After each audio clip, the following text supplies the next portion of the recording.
Here's your cue. No. You missed it again. Welcome to another edition of Are You Shitting Me? Podcast that dives into random topics that may surprise and educate you and maybe make you laugh along the way. I'm your host, Aaron. With me, as always, is my good friend and co-host, Brett. What's up? Hey, shitters. How you doing, man? How are you, buddy? I'm good. Good. We are here again, coming from, I'm in Studio A and you're in Studio B, rocking this over Bluetooth today. Technology, man. Telling you, what a world we live in. It's crazy. I actually was telling Karen about this the other day. It doesn't seem like it, but we are living in a Jetsons world for the most part. Minus the flying cars. We got Roombas that are cleaning our houses for us, and my pets' food and everything else is being automatically distributed. Right. Like I don't have to deal with anything. That's great. And you've got that fancy litter box. Yeah, like the Death Star. It's awesome. It's advertised as a great way to keep the smell of the litter box out of your house. It works too. Yeah. It's you can tell though when it's full. There's some quirks with it, but for the most part, once a month we're having to deal with the cat litter, and that's pretty much it. So we can just lock her away and never have to deal with Mrs. Kitty. That sounds like a great idea. Just right. Lock her away. I'm kidding. Don't write in and complain about me being mean to cats, because I am a cat owner. That's right. That's right. Just mean to Aaron's cat. We are talking about smells today, and the worst smells, which is this topic. I think it's going to be fun. Follow up from our flatulence episode and all the other weird ones we do.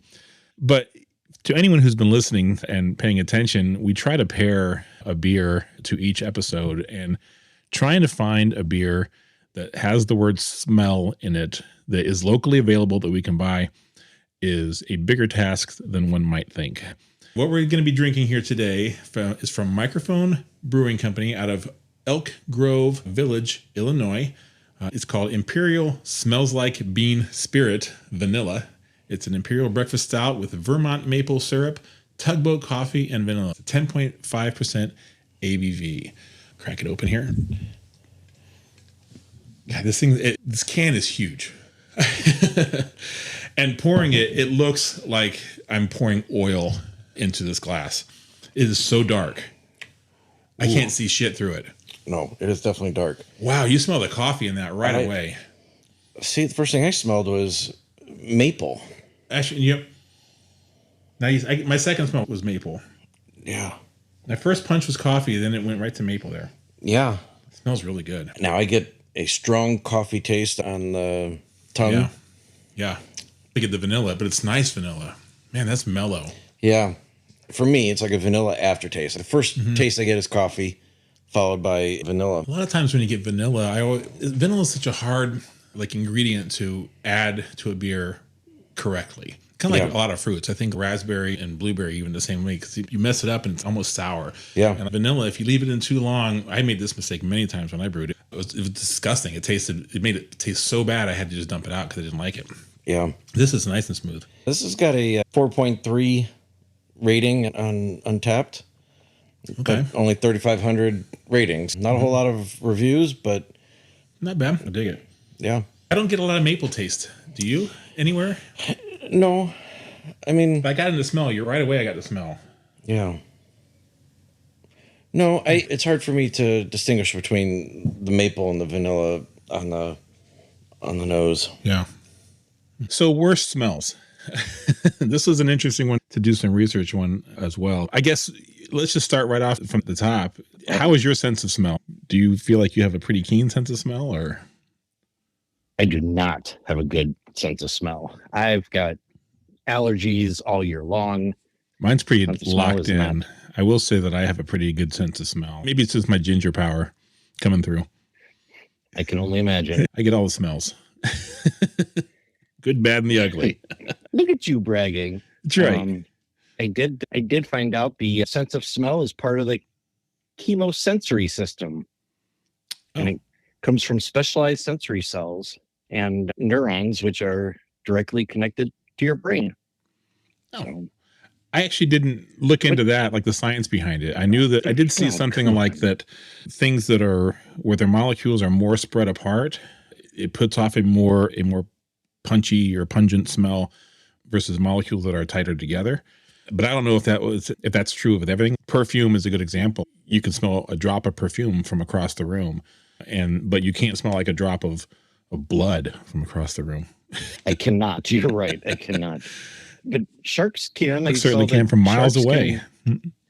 Yeah, like in an Olympic swimming pool, they can smell one drop of blood. Yeah, it's crazy. That's crazy. That's awesome. Yeah. Yeah. Luckily, I don't have that ability. I think that would be a curse, wouldn't it? I would think so.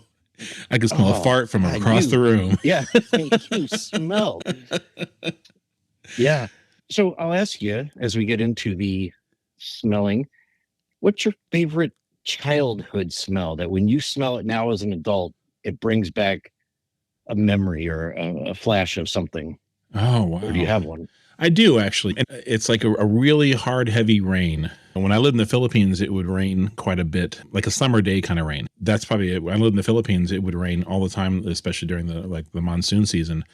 And there is a distinct smell that time of year that gives off. And I don't know if it's because it's hazy and it's cleaning out some of the air and all that, whatever else is going on. But yeah, it's very earthy. It's very, very warm, I guess, smelling, if you could say that. Yeah. That's one of my favorites. I love that. Coffee as well is another one of my favorites. Yeah. It's certainly. I love fresh ground coffee. Yeah. Yeah. Although I will say some coffees are better than others. I definitely don't like all of them, the coffees. Yeah. I wonder if with your Philippines, obviously there's a lot of ocean air around the Philippines. And so I wonder if it's with the monsoons, if it's bringing in stuff from the ocean, if it's kicking up stuff from actually the earth, like literally like dirt or something like that, and it's getting moved around, or if it is like a cleansing thing with all the rain. It's interesting. We should go and record there and find out. It would be really cool. I would love to get back to the Philippines, man. That would be really cool. So. I've never been there. There have been times where I've gone over to my mom's house and she's making something that I haven't had since childhood. And I was like, oh, that smells amazing. That'll happen quite a bit. Or like my grandmother had passed a couple years back and we had inherited her bedroom set. And we have it on a guest room. We had some work done on our house and we finally had a chance to go through and clean it all out and get it back to where we want it to be. But when you open up the drawers, like you smell her perfume come through and stuff like that. And so it was like, it's cool because it brings back good memories. And I think that's that's actually something that is a phenomenon. It's the olfactory bulb, which it processes smells. It's connected to the brain involving emotion and memory. And it triggers these strong memories. And actually what I read was that it's one of all the senses, it triggers more memories than any other sense is the smell, because it is so tied to a lot of other with taste and vision and everything else too. Oh, that was interesting. When we started this episode, we opened our beer and you said you went straight to drinking. Obviously, the aroma and smelling of the beer is an important aspect of the entire beer. So in fact, I took a couple beer classes and I know that oftentimes beer judges, they have a system of where they try to inhale the smell, the aroma, as well as try to taste and then swallow the beer at the same time so they can get like the full, experience with the beer. And I'm like, man, I'm going to drown if I do that. A didgeridoo that thing, right? Yeah, seriously. I'm going to blow out and breathe at the exact same time. Circular breathing actions and techniques. Yeah. If I pour it in my eyes, I'll get a better sense of... Yeah, I don't think I don't intend to pursue that level of ability here. Yeah, I tell you, it was really cool. But like, we did have a whole, maybe even 2 classes where it was off flavors and off aromas of beers and stuff like that. And it's a whole kit. They put it's a drop of something in there and it changes the whole smell and the taste of the beer. And that way you can, as a judge, you can practice, okay, this one is whatever. It's like oxidized type of thing. But yeah, again, since I don't have a great smelling ability, they're like, oh, this is an off beer. I'm like, it smells great to me, tell. Right? Yeah, if you say it's bad. Karen was getting into some of that stuff, that Cicerone stuff a little bit. And it was interesting when it was getting to that, just the amount of little things you can detect in beers as far as like taste or smell. You can say this is infected, or you can pretty much dial it. This was too warm in the steep or whatever else. And so you can really tell, like, dialing what the problems are with the beer just from taste and smell, which is cool. Well, And like one of the most common ones is, oh, this smells like skunk. It's skunked beer. Mm-hmm. And that's usually when it's exposed to light for too long, especially the clear beer bottles or green ones. One of the reasons I use brown is to help alleviate that. It blacks out more of the light. Right. But I think that's why a lot of breweries now are switching to cans, because it blocks out all the light. So you don't get a skunk beer. I do know 80% of what we perceive as taste is actually smell. So it is a big point in obviously tasting beer, but also just tasting food in general. Without a sense of smell, most foods would just be limited to whatever our tongue registers as salt, sweety, or sour or bitter. Did you ever lose your sense of smell or taste during COVID? I did not. That was not a thing for me. I did, and it was weird. And obviously it was really just losing my sense of smell for COVID, but it affected everything. Everything tasted bland. It was just boring. It really wasn't. There was nothing that jumped out at it for me. And all those depths of flavor you lose just from losing your sense of smell. I think that's really fascinating. How much it ties into what you do. Horrible. Yeah. Yeah, I would be miserable. I enjoy food so much. So to not be able to taste food, that would be a nightmare. I do feel like that during the COVID stuff like that, I was eating a little bit healthier because nothing tasted good. No, not the way I want to lose weight, but if it works. Right. It's not how we recommend it anyway. That's right. That's right. 9 out of 10 doctors recommend getting COVID to lose weight. I did look up the smells that do register with the human nose, and there's 10 basic smells that I found. Okay. And you mentioned some of them in a roundabout way, but I'll just go down the list that I found. Yeah. There's fruity or fruit, definitely lemons and limes. That's why cleaning Citrus. Right. solutions, yeah, they all smell like that. There's lemon, which obviously ties in with the citrus. Fragrant, so that's like your cologne and your perfume. Mm-hmm. Minty and peppermint, which makes sense. They're sweet, like chocolate, vanilla, that type of thing. Toasted and nutty, think like popcorn or peanut butter. Nutty. Woody and resinous. Ooh, that's a good word. It's actually pine. Some of these tie right into beer. Right. But yes. It's got a real rich mahogany musk. There's chemical smells like like a gas leak type of thing. Think of the smell of that. Usually it's an artificial smell, but it's a chemical smell. Pungent is one more. Things that are sharp and smell bad, maybe like a cheese or cigar smoke. And then sickening or decaying, like rotting meat, sewage, that kind of a fun thing. So those are generally the 10 basic smells that our human nose can perceive. Interesting. I found something, though, that said that we can distinguish up to 10,000 unique odors. So it's like, obviously, those are the core smell profiles that would then play into whatever that is. Very interesting. I was surprised with the 10,000 unique odors. Like I tried to name some and I didn't get much past like 25 of them myself, but I'm sure there's a lot that you can think about. You just you take for granted every day. It smells like whatever. A stop sign. Yeah. I'm sorry. What? You're smelling stop signs? When you're walking, taking a dog for a walk, you gotta stop and smell everything. A nose wants what a nose wants. That's right. Interesting. It's funny that you mentioned dogs, because one of the smells that is annoying to me, if you will, is dog or cat breath. And you must love coming to my house. My dog. He has your a dog whole doesn't lick me a hole. Yeah, he has a whole cemetery in his mouth. It's disgusting smelling.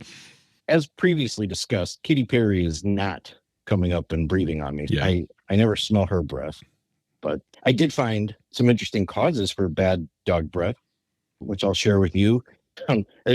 Literally a huge list, but kidney or liver disease, periodontal disease, gastrointestinal disease, or eating poop. Wet dog is another very distinct smell as well. That, indeed, that happens quite a bit, especially like on a day like today. It's raining outside. Yeah. I do like this beer. Again, I do too. In a previous episode, we talked about flatulence. Farts are obviously not a popular smell. I think porta potties at a music concert or an outdoor summer festival, warm porta potties. Yeah. Oh yeah. Yep. And you got lucky. I know you have nieces and nephews, but you missed out on baby diapers. I did. I had to change maybe 3 or 4 in my entire lifetime, and I still remember them, and I still remember the smell, and I'm very glad that I have not had to do that any more than that. Man, some of the green poop that kids have, and ugh, I remember awful. we went out to New York one time for Thanksgiving, and it was one of those apartments, but here's the trash can down the hall, and obviously someone had a baby with fresh diapers, and they didn't Ugh. either they didn't come pick up the trash a day, or it was just sitting there for a week, and man, you could smell it down the hall, and it was just gross. And that stuff Right. reeks. Or someone had come to our house and had their baby, changed it, dropped it in our trash, and even just 2 days, didn't take it down for 2 days, whatever else, and oh yeah, this is punchy. Yeah, I'm sorry. Most of my friends are older than that nowadays. They're not having kids. But Right. man, if you're at somebody's house and your kid has a bad diaper, dude, ask for a baggie and take it out to the garbage can at least. Yeah, we didn't know they threw it in the trash, and it was like, Right, and that's when we opened exactly. it up, we're like, wow, what is that? Oh Yeah. yeah, bad Yeah. stuff. Obviously, like skunk spray and stuff like that, very very stinky, and run into a lot of that here in Indiana. You smell those every once in a while. So this brings up an interesting question. Are there any aromas, and I'll explain this in a second, like skunk, for example, that remind you of something else that is not skunk? So for me, and this is going to sound really weird, but next time you smell a skunk, I want you to think of McDonald's French fries What? and see if it doesn't smell the same. It totally does to me. It smells I'm gonna like have to think through McDonald's that one, French man. I can't not picture it right now with that. I definitely, though, I get why they use the term skunky as far as with weed or with like IPAs and things like that. You smell that and you're like, oh, this is definitely a skunky kind of smell. And actually, sometimes you might think, oh, is there a skunk in the area? At first, that's your first initial reaction. So I get why that's a descriptor as well for some things like that. But I have not heard the McDonald's French fries. I'm going to do it though. I'm going to go maybe this afternoon. I'll drive over by McDonald's and just see what I can do. I'm telling you, it's very much McDonald's French fries and or lemonade. Lemonade too, like a skunk. Yes. So to me, it smells like one or the other. But I also acknowledge that my nose doesn't work very well. But I bet you we Google it. I bet there's other people out there that I'm going to Google it right now. the Let's same see. thing. Let's see. I'm going to look it up right now and see. I am not. You can continue with your list of other things that smell like skunk while I'm looking this up. Sure. I created a list of some things that I think are smelly, and we've talked about a few, like wet dog, fart, diapers, etc. I tell you what, I've known some people with some rancid, smelly feet. Oh my God. Like, yeah, you know what? You're right. I didn't have it on my list, but I should have put my son's shoes and socks on that list. I remember walking into his room a couple of times and I'm like, holy shit, dude, you got to do something here. This is just wash your feet, man, and change your socks. That's all you got to do. But why is it that some people, and I've known people who like smells just come through their pores, and that sounds gross, but dude, you eat way too much garlic or curry or whatever, I can just smell it coming out of you. But feet, like, man, like some people just have some bad feet. Well, and I remember in high school, I was in track and football and that kind of stuff. And I get what athlete's foot is because we're wearing these socks, they're sweaty and you wear them too long and it just gets this fungus on there and it helps with the funk. And I think that's honestly probably the core of a lot of it. People don't. Is that what it is? Is it fungus on the feet there? Is that why they smell? I'm pretty sure that is what it is. They're either not letting their feet air out enough, they're not changing their socks, or they're wearing dirty socks 2 days in a row, whatever. They run and sweat and then they continue wearing them. And that's what it is, which makes, like, I have Uggs as well, and those things get pretty rank if they get wet. Okay. You're supposed to wear them without socks. You're supposed to slip your foot in there. But if my feet get sweaty, they start really stinking. And I think it really has to do with that kind of trapped water that doesn't have anywhere to go anywhere. Yeah. I could be wrong with that. That's what I thought. But yeah, I've definitely experienced some of that.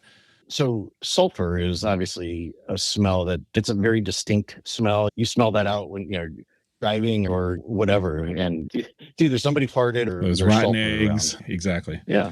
Sulfur is like I think the core of a lot of that. Surprisingly enough, when I was looking at some of these different sewage and inorganic compounds and things like that that make it up, sulfur is a big player in all of those, which I think probably accounts for quite a bit of the smells we get. whether or not we recognize it as specific sulfur, but that element Yeah. in a lot of those things that are coming out, which are at least Interesting. decomposing and stuff like that. So Uranus Interesting. smells. You know what? I am going to take your word for it. I actually was. I saw this. I saw this fact. Yeah, isn't that cool? Like they did some research and they found that the planet smells like rotten eggs. That there's hydrogen sulfide is abundantly present in the atmosphere, and so that they can just say that it smells. So, yeah. You were just waiting to I had that one queued you? up, waiting for the right time. I bet you were. I just want you to know your anus smells. Your smell obviously plays a big part in human lives quite a bit. Like I said earlier, we can detect up to 10,000 unique odors. I read too that personality may play into your sense of smell. I don't know if you saw this or not. I thought this was really interesting. No, you need to explain this. They found that people who are generally open to more experiences or who maybe travel more or going out more are more sensitive to smells than people who are not. And I think that's an interesting thing. I think that's probably just because you're exposing it to it and your nose has to identify different things. But I thought that was cool. If you are definitely more open and outgoing and willing to do more stuff, then you might have a better sense of smell than other people. Interesting. Obviously, social lives, it plays a big part in too as well. I guess each person has their own unique odor, very much like a fingerprint, which is why dogs can hone in on one single person and track them for a while. And then I found that women, I didn't corroborate this, so I don't know, but somewhere I read said that women have a better sense of smell than men. And especially during ovulation, their sense of smell is heightened, which then obviously goes into the pheromones, and smell plays a part in your attraction to other people, for sure. Makes sense. Absolutely.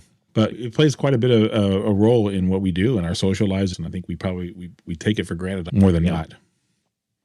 Are there any smells that you haven't experienced that you want to experience? Maybe a candy factory or something like the Donald Trump. What's this? I just want to smell his underarm. I just want to know. I've heard that Hershey, Pennsylvania smells like chocolate. And I always, okay, that's interesting. And it makes sense because there's a potato chip factory actually here that every time I drive by, it smells like skunk or French fries. But I'm telling you. And that it carries all over the place. I imagine that would be an interesting place. I don't know that I would like that. I feel like it would almost turn you off from chocolate after a while. Or you just get fatigue. What is it called? Oh, I had it written down here. Smell fatigue or olfactory fatigue.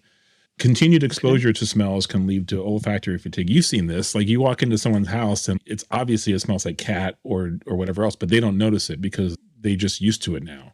Yes. So I've been to Hershey, Pennsylvania multiple times, and you definitely can smell it just out and about. It smells like chocolate. I would imagine that you do just get used to it. In fact, if there's anyone listening from Hershey, you want to chime in, do you even notice it anymore? I went to the park multiple times. You definitely can smell it. And it was amazing. In Fort Wayne, there used to be a factory downtown for Sunbeam bread. And my first apartment was right downtown. In the morning, they would be cooking it and you'd go out and it just smells like bread. It was so good. That was a great smell. And you're right. Yeah. I didn't get tired of that. Yeah. There is a smell that I want to experience. Have you heard of the corpse lily? I have. And I have experienced that. Have you not? You have? You've not? I'm sorry. I didn't know my life was so sheltered. So corpse lily blooms like once every, I don't have the facts, but every couple of years or something. It's not often. Right. And so it's a big deal when it does bloom this flower. But the description, and I've heard this before, but it smells like a dead, decaying, and rotting corpse with a hint of fish and sweaty socks for good measure. Yeah. And it's to attract these specific flies to come pollinate. That's why it does it. So here in Fort Wayne, downtown, there's a botanical garden, and they have a corpse lily in there. And last time, I don't know if it does it every year. You're right. I don't know how often it does it, but I do remember a couple of years ago they had it. Okay, it's blooming. Come in and smell the corpse lily, and it smells like roadkill. It was pretty bad. Wow, that just gave me a flashback of a bad smell. So some interesting stuff on the use of smell in certain things. Like obviously there's just smell in general, but chemical warfare mustard gas, chlorine. Those are all things that have been used to create unpleasant odors that cause injury, trouble breathing, sometimes death, depending on how strong it is or where it is. So that's definitely something. Stink bombs used, obviously, a lot of pranks use stink bombs and things like that. But yeah, where do you even buy those? I don't know. Spencer's Gifts, maybe? I don't know. Maybe Amazon? Yeah. Probably Amazon. It's the first place for everything. Yeah. Psychological warfare. They use skunk spray and other compounds to disperse crowds and to demoralize people, spraying them with stuff so they smell and stink. Obviously, animal repellent, too. Hunters use smells quite a bit and take a shower in wolf pee so they smell like wolves or whatever they do. I think that's a little bit of a stretch for me. And then the cool one I always remember learning about, and I don't know, I actually don't really know if it's true or not, but that smell manipulation that they say they do in grocery stores, they pump in fresh baked bread smells or cookie smells or citrus. Pumpernickel. Yeah, but it makes you hungrier when you're walking through the aisles, which makes you be a little bit more, I guess, lenient on grabbing extra set of cookies or getting some more bread or whatever else. I don't know. I've heard that some places have done that. I don't know if that's true. I think most grocery stores don't have the time and energy to invest in that. Mm-hmm. However, there's a reason why people don't go shopping when you're hungry. Right. And if you're, especially these grocery stores, they have a fresh bakery or whatever. When you go by there, you're done for. Stuff. Yeah. Forget about it. Forget about it. So, are there any smells out there that people generally like that you don't like? Oh, yes. I can't think of any. I made a list of a couple. For me, bacon. I do not like the smell of bacon. I can't stand it. It just makes me sick. What? Yeah, it just, I don't like it. And fried food in general as well. So if we're doing fried foods in the house, I don't like. I don't mind like McDonald's fried food, like that kind of smell. But like frying food in your house, I hate that smell. It drives me up a wall. So what about air fryer? I don't have one.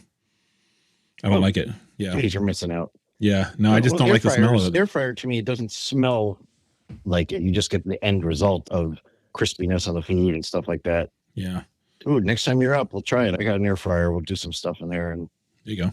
Yeah. Yeah. I'm also not big on a lot of perfumes. I don't really like perfume smell much. It's I prefer a very more subtle, very more washed out versus a strong, punchy perfume or cologne smell kind of stuff. Yeah. I just don't like that. I definitely don't want to smell people, good or bad smell, from 20 feet across the room before they get to me. Like, you don't need to bathe in it. You call it a whore's bath. Yeah, I don't need that. Yeah, no, absolutely. Yeah. To answer your question, for me, most seafood, I can't stand the smell of it. Fish is just rancid to me. I don't like to touch fish, let alone smell it. Yeah, I don't mind the seafood smell much. I don't mind like ocean spray, ocean breeze smell. Mm-hmm. That's cool. But yeah, like someplace where there's a wharf and there's the fish markets. That's just gross. But one of the worst smells I ever encountered was we were dog sitting my brother's dog. He had a beagle, and some beagles have these deficiencies, whether or not it's like a chemical deficiency or iron deficiency or something. I forget what, but they start eating feces. And this dog did that. We knew it, but we tried to keep our eye on it and walk him out. But I had two other dogs as well. And so you let them all out back to go play, and this dog comes in, and all of a sudden it was like it had been eating it, and then it decided to throw it up. So it was like a combination of vomit, stomach gases, and feces, and it was hands down one of the worst, most disgusting smells I had ever encountered in my life. It was really bad. So I wouldn't recommend that one. I don't even know what it smells like, but I can only imagine. How come we don't have a smell-o-vision yet? I was wondering about that, actually. Because when I was digging into the smell manipulation stuff that they were talking about with the grocery stores, obviously they have the technology to pump smells out somewhere. Yeah. And what would we do with that, though? What would really be the purpose of that? You're watching, I don't know, Game of Thrones, and you could smell the sweat, right? Or wet dragon, right. Wet dragon. I think that's probably what it is. It's almost that's a whole nother level of stuff that you got to coordinate. I don't know. I could see maybe in cooking shows. I think that would be a really fascinating thing on those cook-off shows, whatever else. That would bring it to the next level. But other than that, as soon as we release it, someone's going to go, I should make a porn out of this or do something else. And that's just the end of it. Nobody's ever said that. You know what I'd really like to smell? Porn set. Nope. Oh, that's awful. That is awful. Nope. What about some of the worst smells you've ever encountered? I have a list of smells that I've encountered that You have a list? I do. I worked on it, but there's one that hands down comes to mind as a memory from when I was a kid that I hated. Whenever I went to go visit my grandparents, my grandfather loved Limburger cheese. And he would just sit there and eat chunks of this Limburger cheese. And for anyone out there who hasn't smelled Limburger cheese, and I'm sure it's not the only one, I'm sure that there's plenty of cheeses that all reek, but it is awful. I never tried it because I couldn't get over the smell, but he loved it. And I think part of it was he liked to gross everyone out with the smell, but he would eat that all the time. Interesting. Hated it. And I haven't been exposed to a lot of cheeses. I'm sure there's a ton out there that reek, but Limburger I do have experience with. Yeah. Rotten potatoes. You ever had any rotten potatoes like you put in your cabinets and you just forget they're there, and then all of a sudden you discover them like 3 months later? Oh, it's a hard potato shell with the liquid inside. So gross. So gross. Well, you've seen my refrigerator. It's so full. I guarantee there's some stuff rotting in there. Burnt hair is another one. In science class, I remember burning my hair a little bit on some of the Bunsen burners. Burnt hair doesn't bother me. Really? It smells, but it doesn't bother me. The flesh, it burns. New York City trash on a hot day.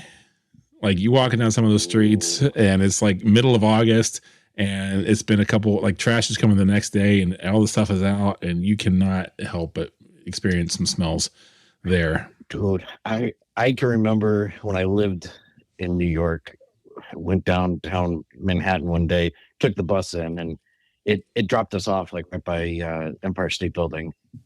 And it was a hot summer day like that. And it wasn't trash, but as soon as that door opened and you stepped out, it was urine. It was just heated urine from, there were some people who were just peeing in the road. And it was horrible. And New York City, they've done a great job of cleaning up, but back then, whew. Yeah. The number one on my list, though, is, so when I lived in the Philippines, I lived in Subic Bay, a naval base, and the city that was right outside of Subic Bay was called Olongapo. And there was a river that was basically between the base and Olongapo, the city, that we had to cross over if you're going off base, or obviously cross over if you're coming back on base. It was called Shit River. And the reason really honestly is because Olongapo didn't have a really good sewage facility or sewage processing. So they literally dumped it right into the river. A lot of the houses were built over the river so that you wouldn't even have to flush. You just go and it goes in there. And it was horrible smelling. And then what was really disturbing as well is that a lot of times you'd be walking over and there's kids in boats hanging in there waiting for you to toss over peso so they can dive in and get it. And it was just like, it was bad. Yeah, It was really bad. And people would just do that just because people are dicks. And got it. That is the number one. If you look it up, Olongapo Shit River, and that's what it is. Now, I loved the Philippines, was amazing. And I don't mean that to be in any kind of slight, whatever else. Olongapo is a great city. Lots of cool stuff there. Really good food. But yeah, the river could use some help. That's for sure. I'm going to Google Shit River right now. See what comes up. Please hold. Subic Bay? Yeah, Subic Bay. Got it. Yeah, that's what came up was Subic Bay. Diving in Shit River. Yeah. Oh boy. Yeah. So that one was pretty bad. So, I still would argue though that the beagle vomiting the feces was probably the most horrid smell that I actually have encountered all around, hands down. But this is a close second. There's a picture of a younger person shoulder deep in the water. Mm-hmm. It's like muddy and murky. You see that? Like it's gross. Yeah. Yeah. That's what it looks like. That's what it looked like anyway. I don't know if it's still the same. That seems awful. All right. Shit River, everybody. All right. Well, thank you very much for tuning in. We appreciate you all. And we'd love to hear what your favorite and least favorite smells are out there. If you've ever experienced the shit river, let us know about that too. And if there's anything we missed or any information about smells that you think is interesting that you think we should have covered on here, drop it in the comments. All right. Let's give it up for the Imperial Smells Like Bean Spirit Vanilla. This is good, man. This was really good. I was only able to get like half of it, man. It's punchy. It is not for the faint of heart. No, man, it's a strong one, but it's good. Mikerphone Brewing out of Elk Grove Village, Illinois. Yeah. Good little spot. I've been there. It's a nice little brewery. I've heard that. I like the naming too. I understand that they do a lot of their beers based off of music and very much influence. All their tap handles are microphones. Really? Yeah. Nice. Just like we're using, and that's what they made into their tap handles. Really cool. That's cool. Yeah. Yeah. Shout out. Good stuff. Yep. Check them out. Make sure you like and follow us on social media. Please tell your friends and family and everyone else. Help spread the word. Let everyone know about Are You Shitting Me? And share the smell of Are You Shitting Me with everybody. We're offering free sniffs all day long, so come on out. That's great. Awesome. Aaron, you said you had a really good idea for our next episode. Oh, yeah, I do, actually. It's going to be